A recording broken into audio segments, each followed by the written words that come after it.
You're listening to the Unlocking Africa podcast. I'm Ukrainian. I joined Glovo in 2018 as the general manager of Ukraine, and we were expanding very fast. And in 2024, I joined African team to lead our business unit on the continent. People don't understand that in many areas, Africa is just more developed, again, like fintech. Or what is happening now in climate tech in Africa is so exciting, and it's not happening in all the parts of the world. Yes, we want to become part of future infrastructure of cities we operate into. To make this happen, we need to be very consistent in quality of service, in price, just to make it happen. Stay tuned as we bring you inspiring people who are unlocking Africa's economic potential. You're listening to the Unlocking Africa podcast with your host, Tessa Adamu. Welcome to another episode of the Unlocking Africa podcast, where we explore the ideas, innovations, and strategies that are unlocking Africa's economic potential.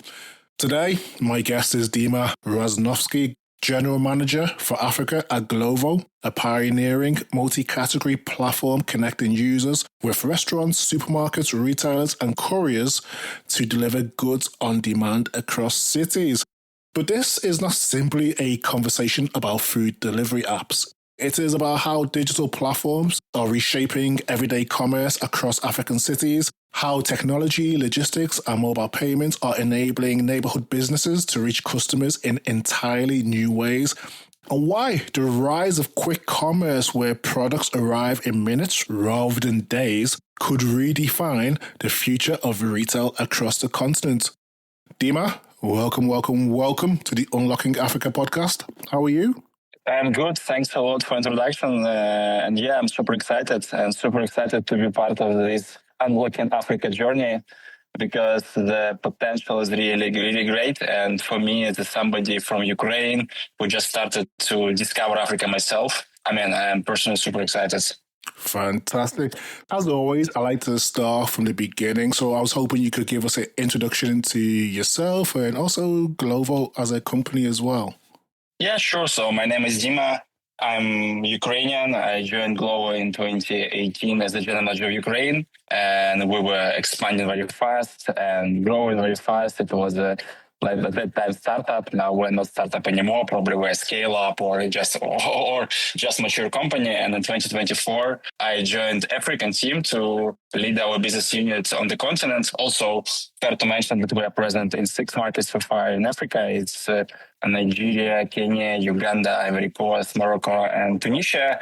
And the continent is so huge that there is still so much space to grow, and even in existing countries. So as you already mentioned, we're a 3-sided marketplace. We are organizing or orchestrating operations for users between couriers and our partners, and we have very different types of merchants, starting from restaurants, ending with, flower shops, and more to come, because our mission is to be the biggest online marketplace in our markets we operate.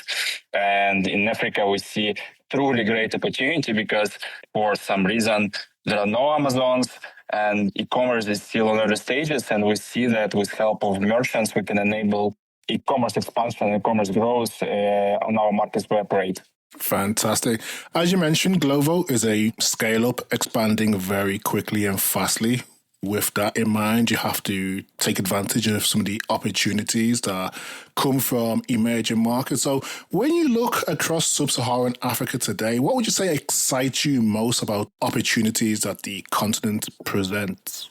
When you look on macro metrics, you already get excited. And I will just mention a few, because probably they might be super obvious for you guys who live or who are from Africa, but for somebody like from outside like me, it was mind-blowing. For instance, let's start from so-called African earthquake. When I see average age of people in Kenya or Uganda or Nigeria, I say, wow, we're building the future together with so many young people, and there are so much energy, and all these people are adopting very modern behaviors, very modern habits, and you cannot see that in Europe.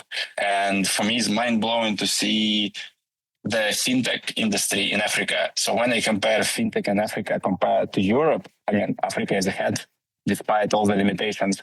And when you see smartphone penetration, and when you look at many fundamentals, Africa is so much advanced and there are so many macro tailwinds, and in parallel, just countries growing, GDP is growing, and it seems that all these children who will grow up soon, they will live in much richer Africa and much more technology enabled. So when you look at that, you understand that there is a big economical future in Africa, and GDP will redistribute, and Africa will have a higher and bigger role in the world economy order very soon, and it's just a big tide which is coming.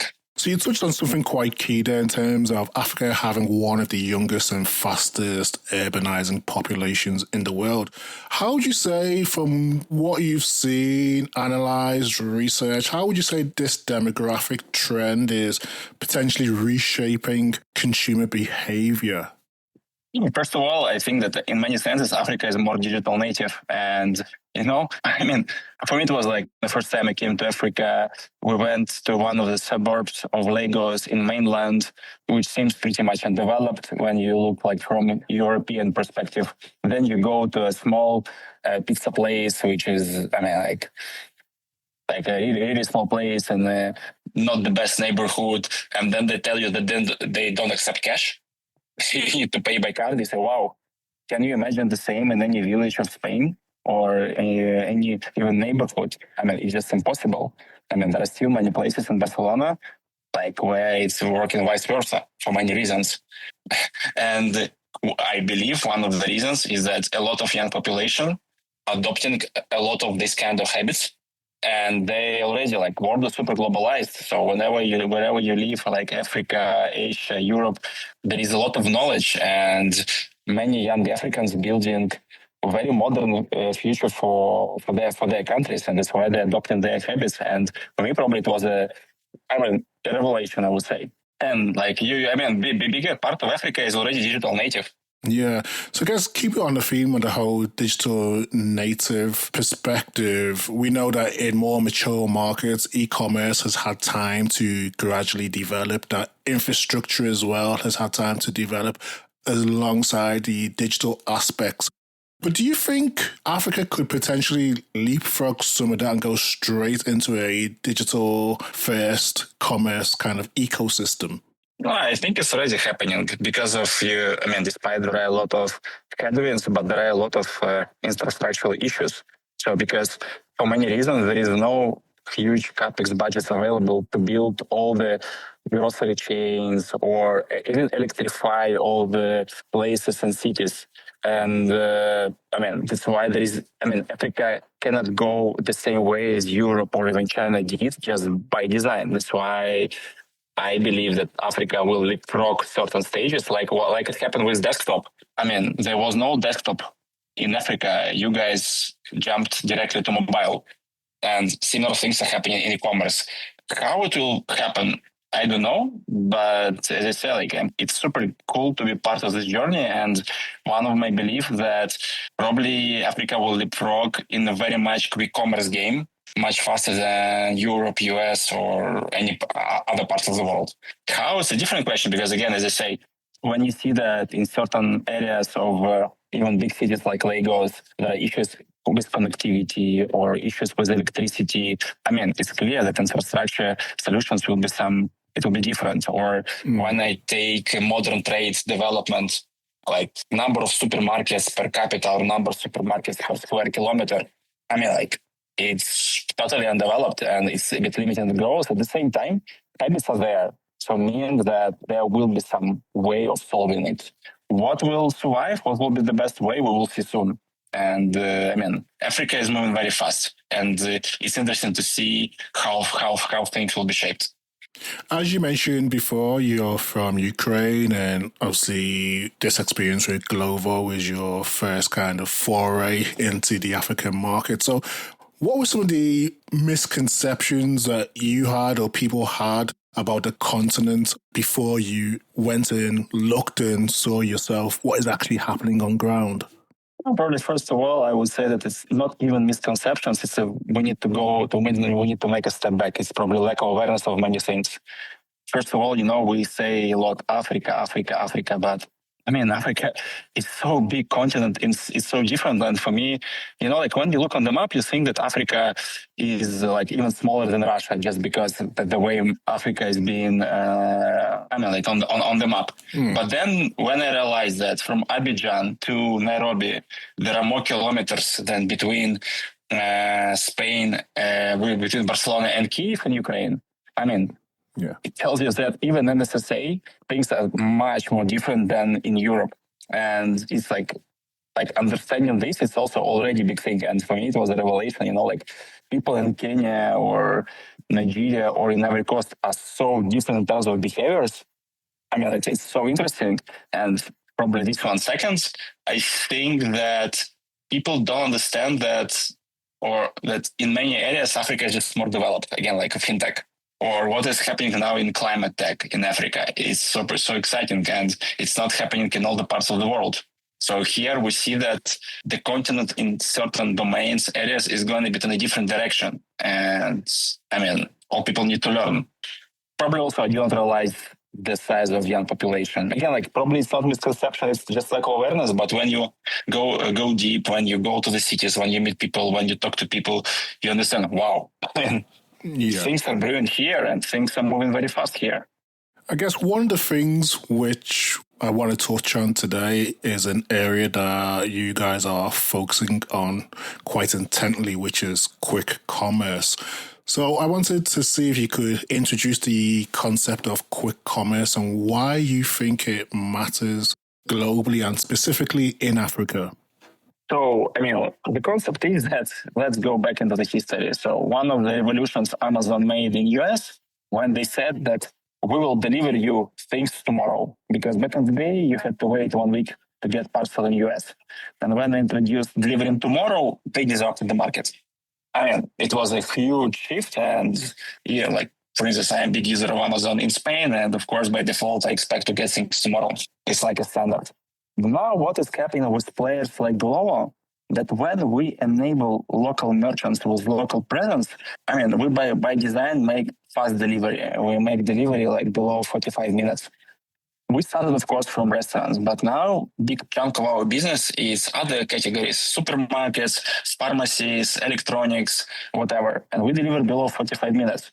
And here we come into quick commerce. So we're delivering not next day or in 2 days, but we're delivering like within an hour. And for me, I can give you an example, like from my experience in Barcelona. It sounds dumb, but at the same time, it's somehow magical. For instance, I need to buy my new AirPods. I have choices. Go to Amazon and get them tomorrow.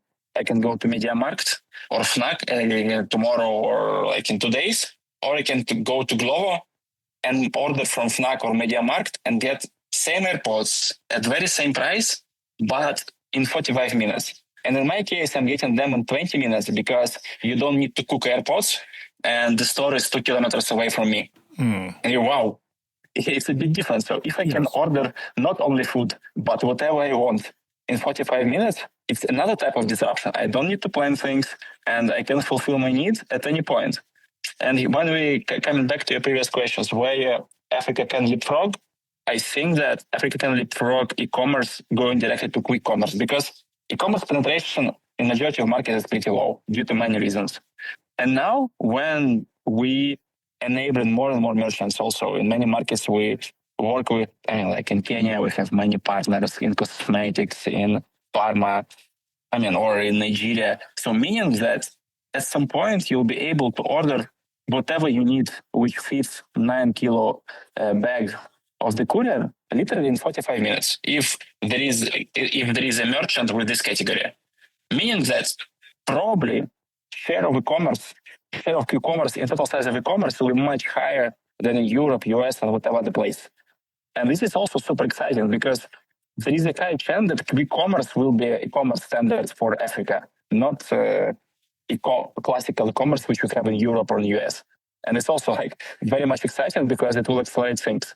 For this, we need volume. For this, we need, again, right amount of merchants. It's not always the case in all the places because in some cities, even with 1 million population, there are neighborhoods where you don't have these places. At the same time, it's happening and there are many places how to enable this. As you mentioned, quick commerce promises delivery within minutes or hours. Why would you say speed has become so central to modern retail? I think it's also just probably a result of two things. Technology, because when e-commerce started, there was no mobile, you didn't have GPS, you could not track many things. Second, it was small, and it was very expensive to have many couriers on the ground. When we built a pretty big business, a relevant business in restaurants, we already have a lot of couriers. And these couriers need orders during non-peak hours because people usually eat during lunch or dinner, and in between they don't need food. So we already have some kind of not idle fleet, but underutilized fleet, right? And then we have already a lot of them, which helps us to enable fast delivery, meaning that to get fast delivery, you don't need actually to overpay. And then you have another side of network effect, because when you get a great service fast at relatively low price, and with good quality of delivery, it increases your trust, it increases your appetite. Now you think, okay, do I want to go to a store, or for me it's just easier to order? And it increases frequency. And then it impacts again. We build bigger fleet, we can pay more to couriers, and it's like flywheel, which is reinforcing the industry and the whole ecosystem. So would you say African consumers are adopting quick commerce at the same pace as markets in Europe or Asia? It depends how to count, but how I would say, for instance, if I take share of quick commerce business from total business in Kenya or like Uganda, it will be higher than in many European countries. Why? It's partially also driven that, imagine like you cannot order online certain categories just because you don't have classical e-commerce. And suddenly Glovo appears, or any other operator like Glovo, and you can order. And of course it pushes you to get frequency because there are no other choices. Also, industries are just simply underdeveloped, and it's much easier to grow there because in Spain, the play is harder. There is Amazon, there are other players, and the Africa in many senses is a greenfield. Yes, greenfield with many structural issues, but also the good thing about Africa that there is so much young population who is open to try new things. Compared again to Europe, and you have a lot of old people who have old habits, and that's why, for instance, in Europe still there are in many cases popular deliveries or taxi when you just have to call. Younger generations like millennials, Gen Zs, Gen Alpha, they don't want to call; they want to use the app. So would you say the model in Africa is evolving differently to the model in Asia or Europe? Yeah, because of more younger population, because of other type of infrastructure, and probably other type of overall industry development. So that's why I think that the mix is different and the pace is different. At the same time, many fundamentals are still the same. People want to get what they want at the lowest possible price as fast as they can and as many options as they can. Because, for instance, like when I talk to my colleagues, in different countries, I'm asking, okay, how would you buy a phone? Or how would you buy your new Nike shoes? There are not many options. Service is not great. And if we do normal service, ordering through the app with a high level of trust, quality, and like good price, it's already creating a big market. So if we keep on the theme of the model, one of the interesting aspects of Glovo is how it connects neighborhoods, businesses, and digital consumers. So how important would you say those small, medium, and local retailers are to your African model? For me, it's a cornerstone of the model because here also we have interesting economical network effect. Imagine, so let's go back to example of Amazon or big retailer. So you go there, you order something, and something is coming from a big warehouse, shipped from another country. So because it's cheaper, more economies of scale, and that's it. In our case, when you work with SMB and you order things from local merchants, you support local economy and local producer.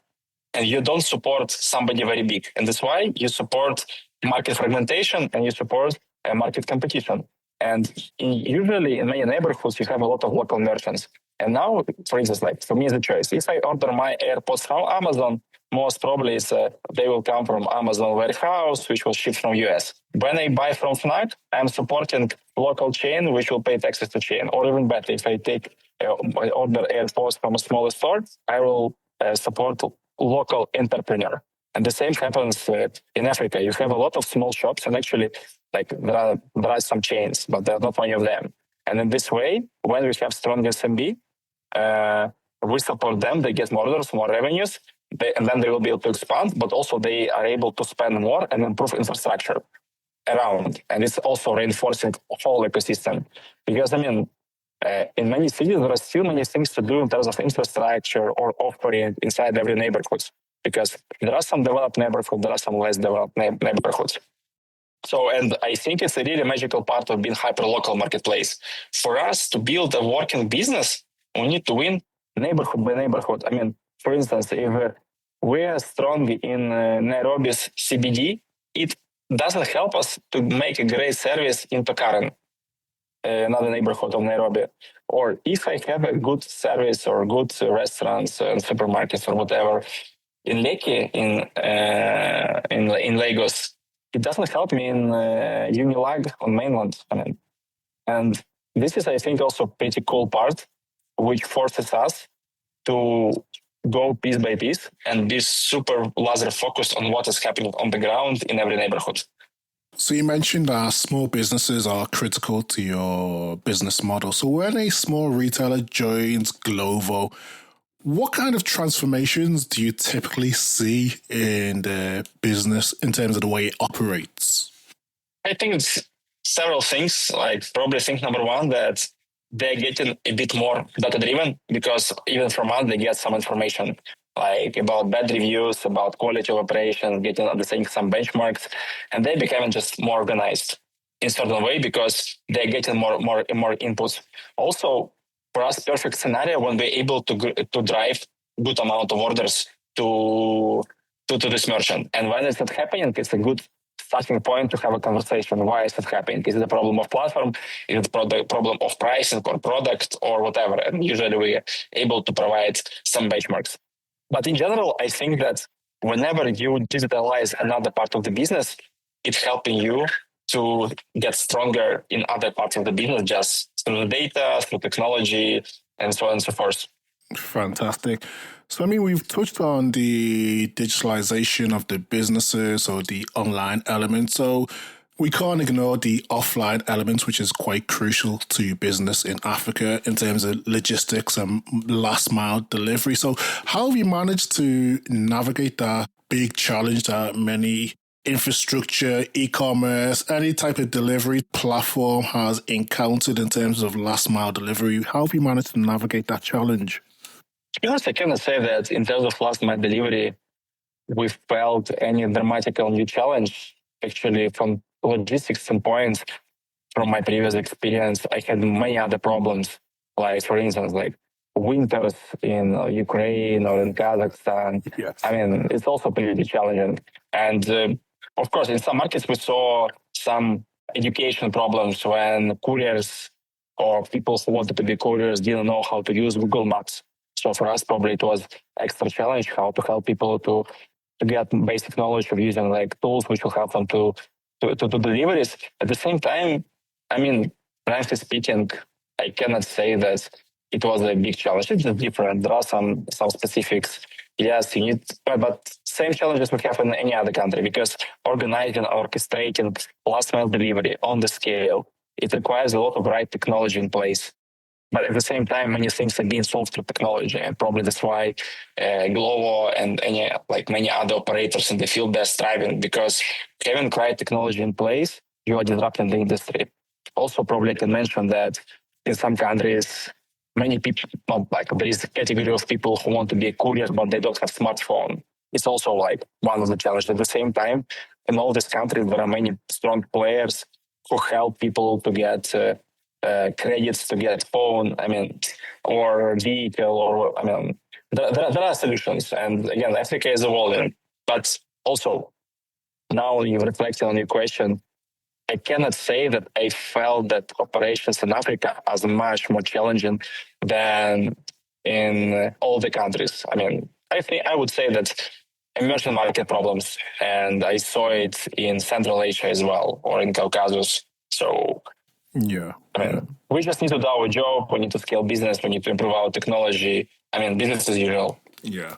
You mentioned something quite interesting in terms of challenges that you faced outside of Africa winters in Ukraine and Kazakhstan. So are there any specific lessons that you learned outside of Africa that you've brought with you that you found quite effective? First of all, I think that here I need to give context. I joined Glovo without food delivery experience. I was working more in the cosmetics industry before, like in companies like L'Oreal. And before coming to Africa, I had to learn how to operate food delivery. And in general, when I joined Glovo in 2018, there were no books about food delivery. And now there are no books about food delivery. And the domain was very new, and we had to learn how to operate three-sided marketplace. Because, network effects are working differently. And I think that I cannot say that I learned something specific. I learned the industry, how to operate it. And of course, when I came to Africa, I had a lot of strong opinions how we need to operate. But they're also very much straightforward. For instance, you always need to have sufficient fleet. If you cannot deliver the same, you destroy trust between you and users. That's why having stable fleet and good operations is critical. Or if you have nothing to order from your application, nobody will order. That's why it's super critical to have the right amount of merchants inside the application. And yes, it's challenging that probably it's not enough stores compared to Europe. At the same time, whenever I go to Africa, I see that people are used to get out, eating out. So majority of people, they don't cook, they go out. And there are a lot of places, and we just need to find a way how to work with them. And yes, if you have a popular restaurant, which is not electrified, and then using coal to prepare food, yes, it's by default more challenging. At the same time, rules of the game are the same. You need to get restaurant to the platform if it's popular, and then you get demand from users. So probably I would say that, just to give analogy, it's like playing football. I learned how to play football, but then I came to Africa and I understood that I'm playing not football, I'm playing beach football. Yeah. Rules are more or less the same, but terrain is different. And I need to readjust myself, but principles are still the same. You highlighted the importance of a stable fleet. So outside of that, what else would you say you've learned about building reliable logistics systems in these environments? Yeah. It's like, imagine, all the people, they have many barriers. Imagine you're hungry and you said, okay, I will use Glovo this time. But you think, but if they fuck up my order, what I'm going to do? It's barrier number one. Then you open the app, it's hard to make a choice. Then you finally made a choice. Then you say, wow, I need to pay like delivery fee or something like that. Another barrier, and you still don't know how reliable it all or not. And then you say, they also want to get my cards. Like, if they legit, are they legit? Can I pay with my card? So you already have so many barriers. Finally, you think, okay, well, I will do it. You place an order with all these doubts in your head, and we deliver your order cold in 70 minutes. Of course, you will churn. You will say, no, food delivery is not working, Glovo is scamming me. And to reduce number of that experiences, we need to work hard. Otherwise, if we don't create trust, it's impossible to operate. And so far in Africa, our frequency is like between 3 and 6 orders per month. That's why, imagine, like if we fuck up like 2 orders out of 3 or 2 out of 6, there is no trust and people churn. At the same time, then unit economics is not working because in many cases for us, customer acquisition cost is pretty high. And for us to make unit economics work, we need to make 8, 10, 11 orders from the same user. And to make this work, we need to be very good in consistency of our experience. And it's not always easy. And it's one of the challenges we are working on because here there is so much space to improve. That's great to hear. Earlier, you mentioned in terms of how Africa is greenfield, there's less competitors than, say, Europe and Asia. But we know over the years, several e-commerce companies have come and gone. They found the African market too challenging and they've not generated the type of revenue that they anticipated. What lessons would you say that Glovo has probably learned from some of those companies that have come and gone before it?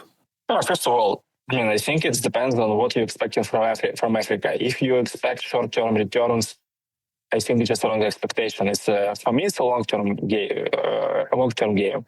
All macro is telling us that opportunity is here. But is it opportunity you can monetize right here, right now, without changing habits, making education, building systems which meet local requirements and local challenges? I think that we were very much aware that we won't be able to grasp opportunity fast. And probably this type of managed expectation helped us, to focus on different things.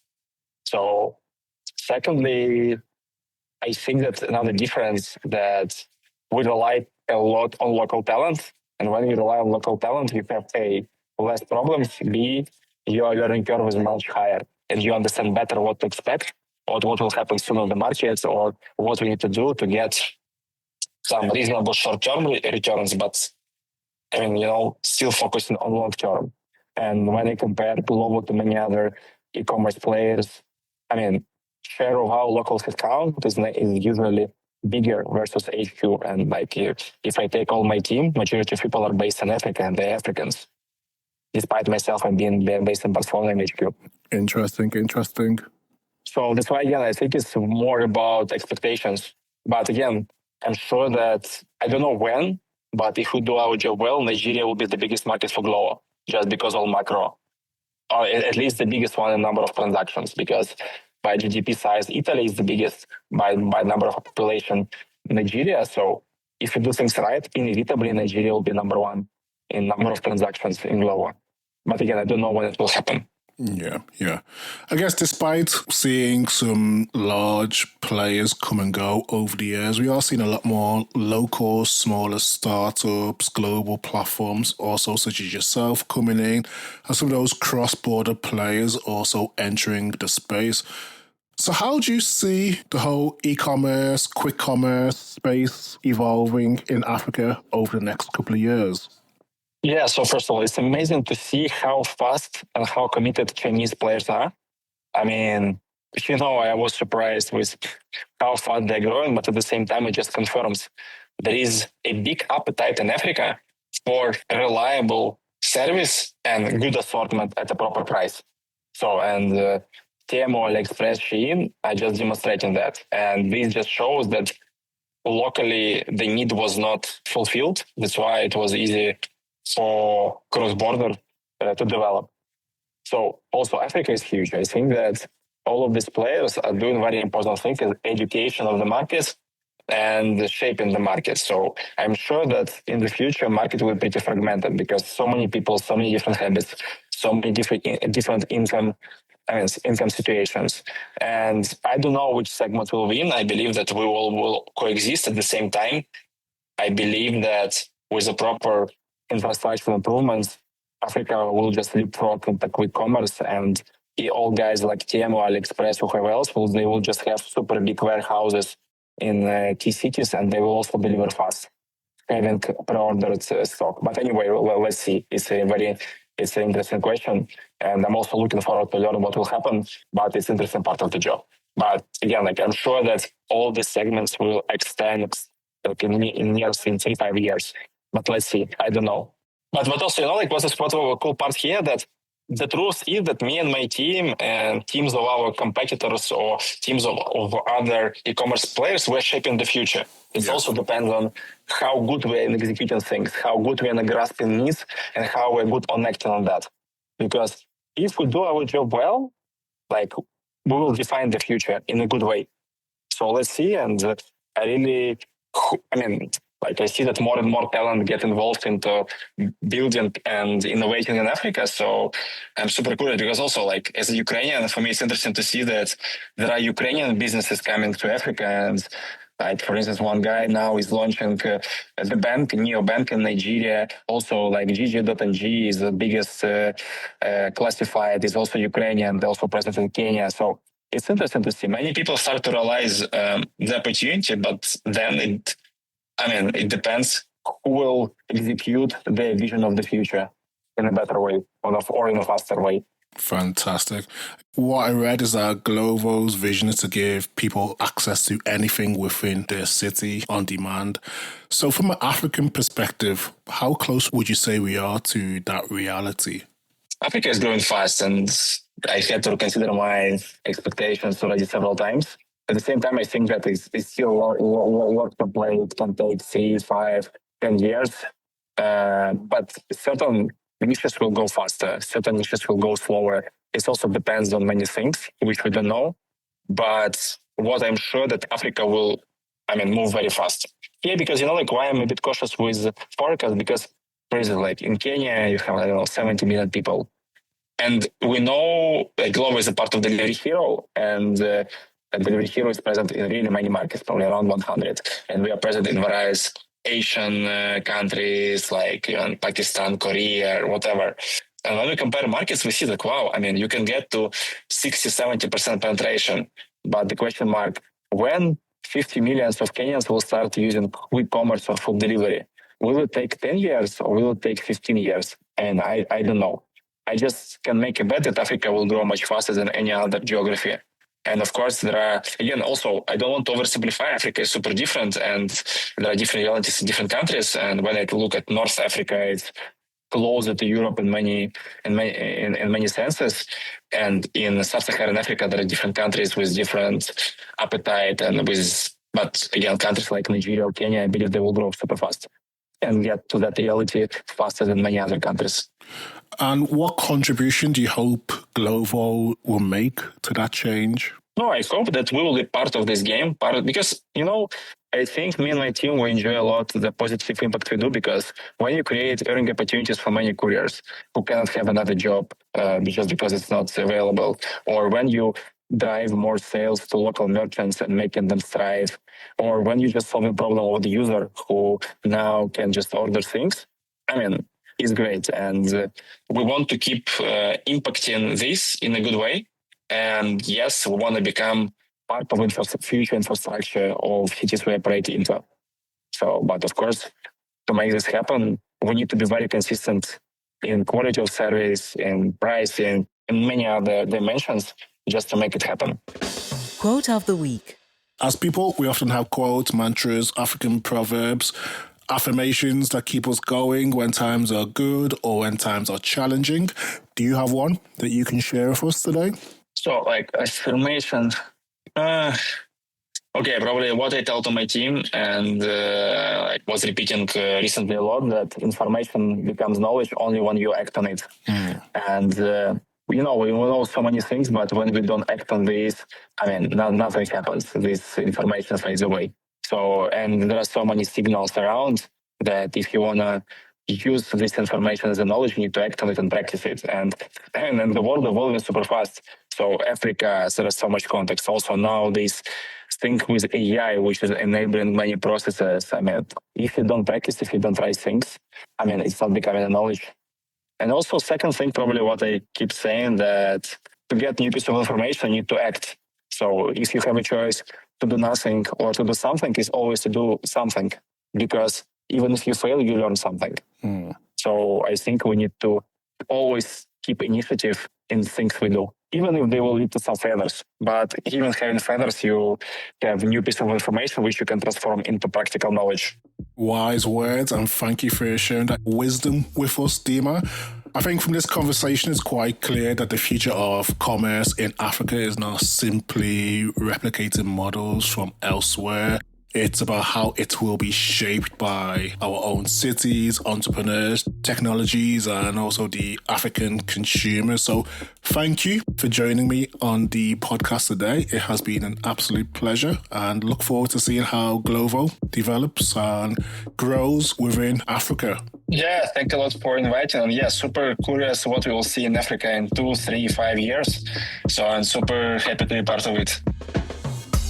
Thank you to everyone who has listened and stayed tuned to the podcast. If you've enjoyed this episode, please subscribe, share, or tell a friend about it. You can also rate, review us in Apple Podcasts or wherever you download your podcast. Thank you, and see you next week for the Unlocking Africa podcast.